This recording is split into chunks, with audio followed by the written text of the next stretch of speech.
Fala meu povo, tudo bem com vocês? Estou começando aqui o quarto vídeo da nossa série da semana pequenininha de oração que nós estamos tendo aqui nessa semana de oração. Nós estamos falando sobre o amor de Deus para cada um de nós e obviamente puxando o gancho naquilo que mais tem sido falado ultimamente nas mídias sociais e também na televisão. Você deve se lembrar aí, eu sou o Pastor Lúcio e a gente está conversando sobre esses temas que são importantes. Eu já falei para vocês, a gente não tem problema nenhum de puxar qualquer tipo de exemplo, mas a Bíblia sempre tem a resposta certa no momento certo. Quer ver só?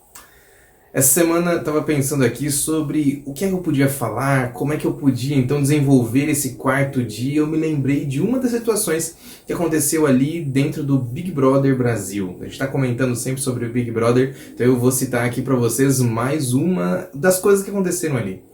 Toda vez, isso não é uma vez ou outra, mas várias vezes eu já vi que acontece quando alguém ali é contrariado, quando alguma coisa ruim acontece, quando alguma coisa que essa pessoa discorda, ela começa gritando assim: eu tô indignado, eu não quero saber não, eu tô indignado. Sabe de que eu tô falando? É ele mesmo, ele mesmo. Quando a gente para entender o que está acontecendo ali, nós descobrimos que dentro daquela casa existem muitas pessoas que têm talvez algum probleminha com o que a gente chama de controle emocional ou inteligência emocional. É muito importante para você que está aí assistindo a gente de casa, da sala de aula, do lugar onde você estiver, que você tente desenvolver dentro do seu coração, dentro dos seus sentimentos, dentro de você aí, essa inteligência emocional, porque ela é muito importante para termos dias felizes aqui na Terra. Se a gente não tem dias felizes, ou melhor, se a gente não tem inteligência emocional, a nossa vida vira uma bagunça. Tem hora que eu tô lá em cima, tô felizão, tem hora que eu tô lá embaixo, tô triste pra caramba. Só que nós precisamos desenvolver essa inteligência emocional para lidar ali com as coisas. Existem algumas pessoas que se mostram um pouquinho mais inteligentes emocionalmente lá dentro daquela casa, mas eu também não vou citar aqui, mas eu queria que você depois fizesse um desafio, você que curte aí o Big Brother, você fizesse um desafio para tentar identificar quem são as pessoas que sabem ouvir a crítica,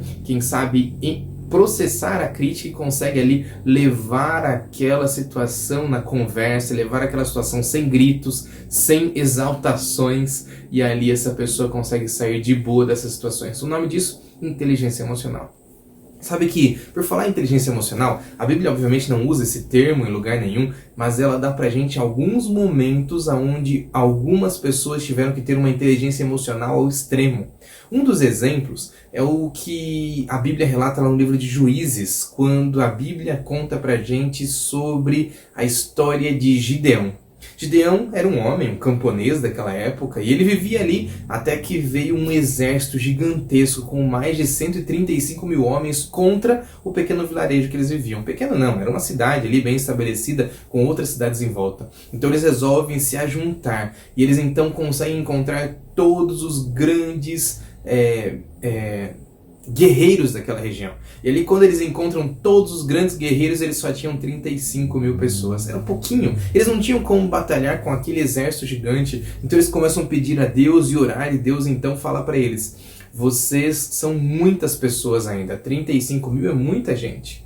Aí eles fazem ali algumas coisas e Gideão na frente, então eles ouvem a voz de Deus dizendo o seguinte: nesse momento vocês vão ficar somente em 300. E aí Deus explica o porquê ele determina esse número, ou seja, 300 pessoas que batalhariam contra os 135 mil homens dos midianitas do outro lado. E ali Deus responde assim: eu vou deixar com vocês somente 300, para que nenhum de vocês queira pensar que a força de vocês, por acaso, acabou vencendo esse exército.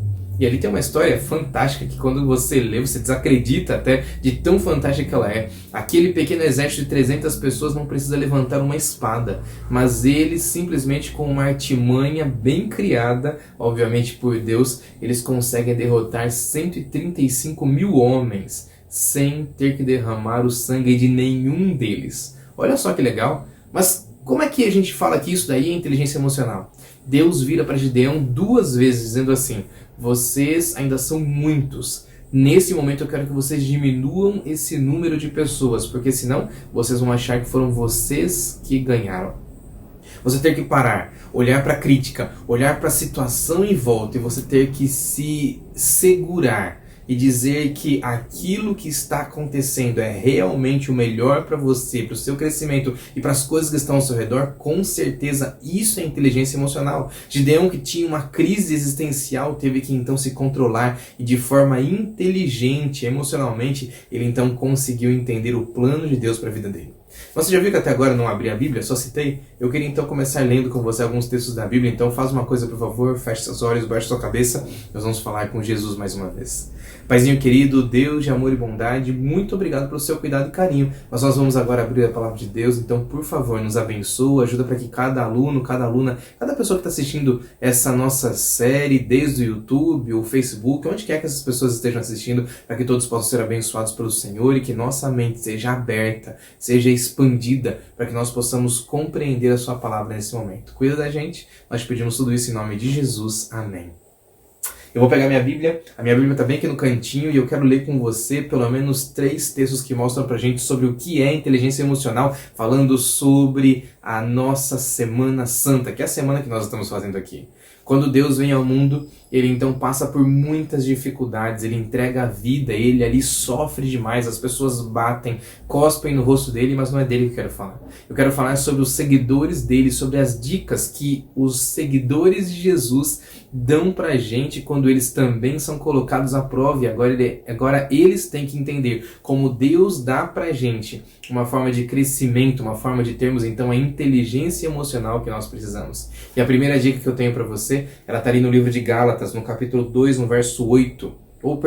Efésios no capítulo 2, no verso 8, aonde eu encontro a seguinte frase de Deus falando com o apóstolo Paulo. E ali o apóstolo Paulo diz assim: vocês são salvos pela graça, por meio da fé, e isso não vem de vocês, é uma dádiva de Deus. É uma dádiva de Deus, para que ninguém fique se gloriando, para que ninguém ostente a sua vida por causa disso. Percebeu? A primeira maneira como Deus trabalha a nossa inteligência emocional é dizendo assim: você por aí tem que segurar o seu ego, você por aí tem que segurar as suas expressões fortes, sabe por quê? Quem manda nas coisas aqui na terra sou eu, é Deus quem manda nas coisas aqui, é Deus quem concede pra gente a salvação, é Deus quem tira da gente as oportunidades, obviamente não para tirar a nossa salvação, mas tira da gente as oportunidades que trariam pra gente o mal, é Deus quem faz tudo isso. Ou seja, eu preciso ser inteligente e emocional o suficiente para compreender como Deus está trabalhando na minha vida. Deixa eu ler o segundo texto que também vai ajudar a gente a crescer um pouquinho. Esse segundo texto está ali em Romanos, no capítulo 6, no verso 23, onde eu leio assim: porque o salário do pecado é a morte, mas a dádiva de Deus é a vida eterna em Cristo Jesus, o nosso Senhor.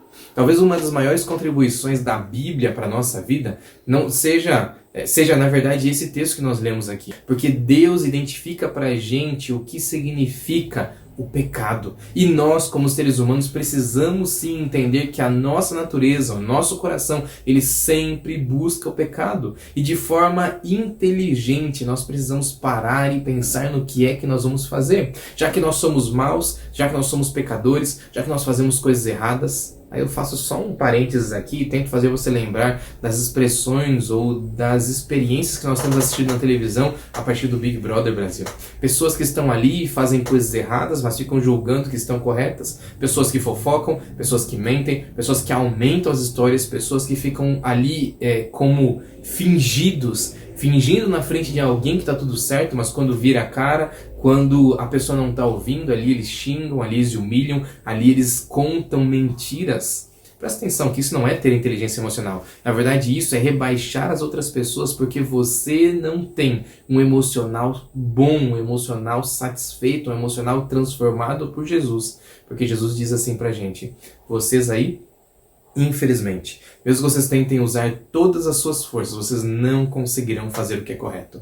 E para isso, para que nós possamos compreender isso, nós precisamos segurar o nosso ego, colocar ele de lado e dizer que ele não serve mais pra gente, mas o único que serve pra gente é Cristo Jesus, o nosso Senhor. Sabe como a gente chama isso na teologia? A teologia chama esse conceito de salvação pela fé. Porque nada que nós podemos fazer serve para nos colocar em cima do pedestal da salvação. E salvação para quê, afinal de contas, hein? Para que a gente precisa ser salvo? Quando Jesus veio ao mundo, ele entregou a vida por mim e por você, para que eu e você pudéssemos ter a oportunidade da salvação.